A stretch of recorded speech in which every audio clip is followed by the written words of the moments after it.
everybody. So it is like about 1 o'clock on Sunday, and kind of just got out of bed. Not that I just woke up, but just got out of bed. So apologize for all of this, as always. So I just wanted to make a video, and as always, I have no idea where it's going, but I'm in a really good mood, so I thought I would make a video and talk, I guess. Like, I mean, might as well keep it rolling, right? I've been making one every day, so,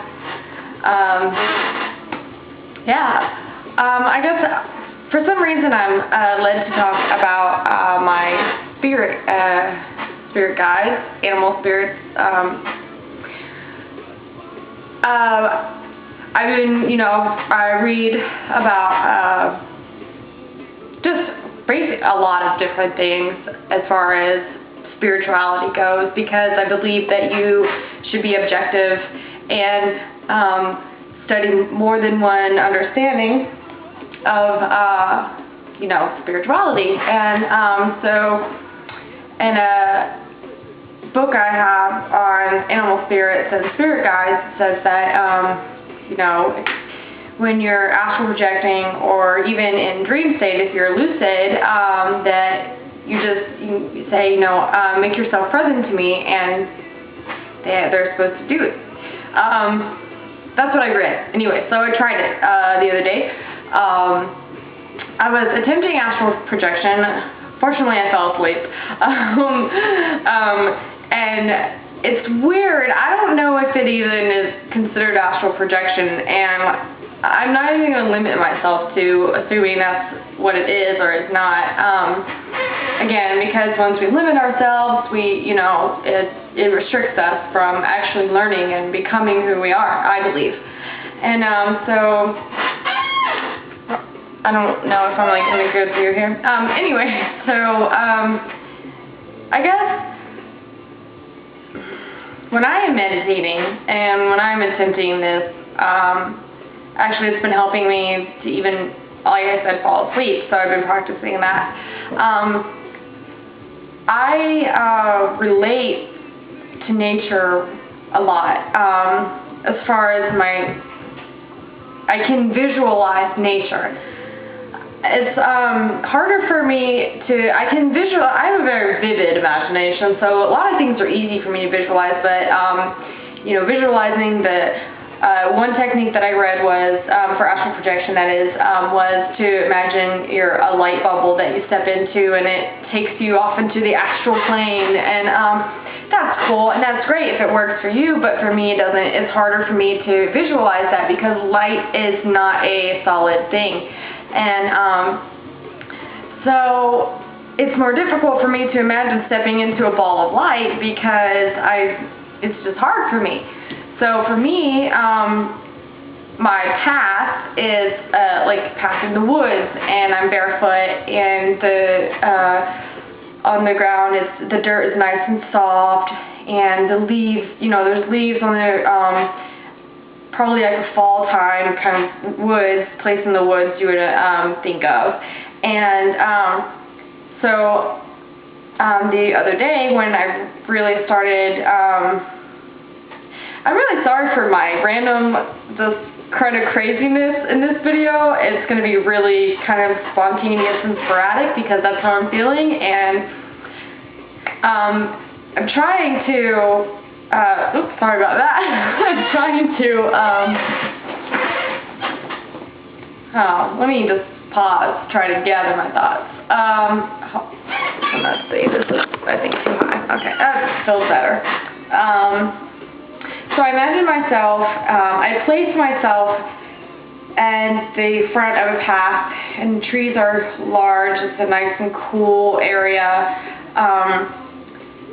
Leaves on the ground, the ground is nice and soft and feels really good on your feet, just anything you can imagine, maybe even like almost how it feels to put your feet in sand, kind of that feeling, because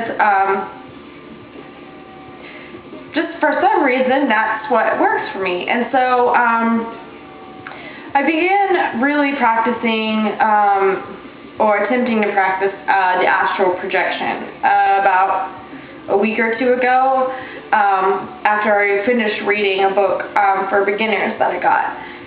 And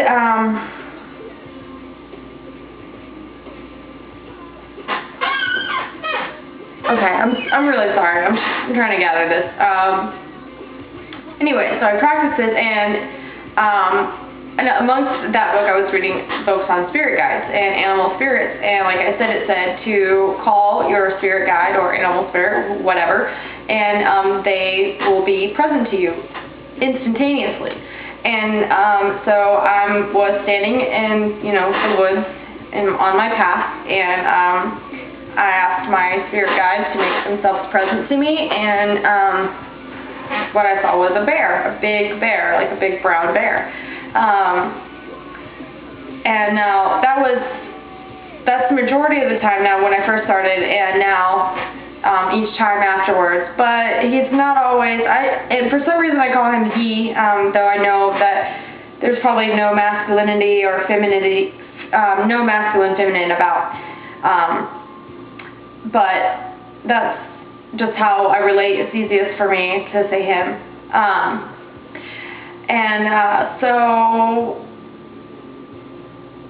he's just a big fluffy bear, like a big brown bear, and the name Baloo, obviously, if you've seen the Jungle Book, that's what I kept calling him, and actually even into dream state, I kept calling him Baloo. I don't even know if I'm pronouncing that correctly, but that's what I call him.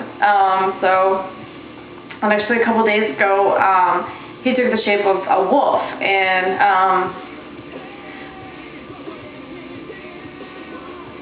I guess it is just, like I said, objective as far as what you believe and all that stuff, but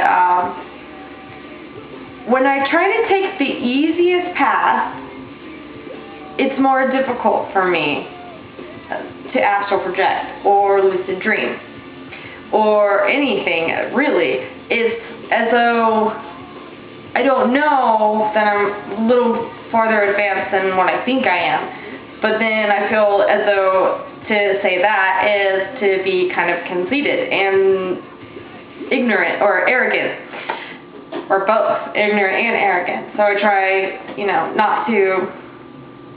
I want to take it step by step, because you can't force yourself into this, and you have to allow it just to become you and become whatever it is and accept whatever it becomes. So he guided me down the path, and actually I felt what they call the falling sensation. A lot of the time we experience it as you're falling asleep. And I believe that's why they call it falling asleep, because you have it like you're falling, and then maybe sometimes it'll jolt you awake, which happens several times. But I just felt it interesting to, and kind of cool that I think, and I believe, and I feel strongly that my animal spirit or spirit guide, whatever, takes the shape of a big grizzly bear, big like brown grizzly bear, which the reason I found it interesting is when I was younger, I had a stuffed brown bear that was like one of my favorite stuffed animals. I mean, I had to have this bear to fall asleep. I could not fall asleep unless I had that bear, and so that's kind of cool. And I definitely relate to the wolf. But I think a lot of that also maybe is because I relate to dogs, the canine family, and so at the time it was probably easiest for me to see my guide as a wolf. And maybe it's just my imagination. I don't know if other people experience it the same way, and if it is my imagination, cool, whatever, it's just my imagination. But the movie Golden Compass, how the guide, whether they call them demons, which I've actually, in my studying, found that demon originally was not a negative connotation in the Christian and Catholic faiths, and as our modern times progressed, it gained a negative connotation, but that actually demon was not originally what we imagine a demon to be.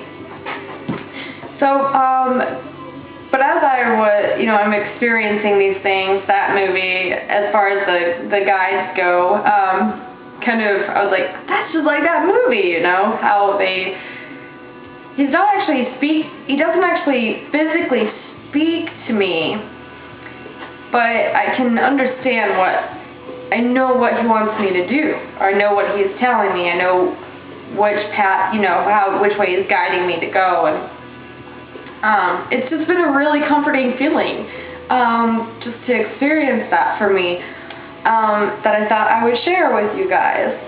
And so, another thing, quick, I don't know how quick, I always say quick and then I ramble on for like 5 more minutes, and I'm really sorry, guys. And I'm sorry for all these so that's just, I know, really annoying. I wanted to, I guess, give a few tips on lucid dreaming, because that's the easiest thing for me, and all of this alternate or ascending consciousness and finding different achieving different levels of awareness and consciousness is lucid dreaming. And I was talking with my friend the other day, and he achieved it, and hopefully that is from some of the tips I gave him. If not, that's okay, but congratulations on your success. When you're trying to lucid dream, I believe it's a lot like us trying to attempt this, when you're trying to attempt your alternate consciousness, especially on a sober state of mind, which is what you need to be, because otherwise you're not fully aware. Maybe the first couple times you will be, but then you go into, I'm talking not to any specific drug, and there are some drugs that I don't consider to be drugs because the earth provides them, and you can, what I consider a drug is anything that man chemically alters. And so there are some things I don't consider drugs, but I do believe that you should try to be the most aware and awake, or not awake, but aware and sober-minded, especially when you're attempting these kind of things like lucid dreaming or astral projection, because while the first few times may really open your eyes, or the first time may really open your eyes, your path and the message will be, I believe, will become blurred as far as that goes. I know there are cultures that practice using, substances to help achieve altered states of consciousness, and I'm not against it. I'm not against that at all. That's not what I'm saying at all. For me, being sober is the best way for me to understand, because I think if I were to be on a helper, I guess, if you want to call it, because I don't want to call it drugs, because I think that's just a word man created. And, we created all these words, but there are some that I don't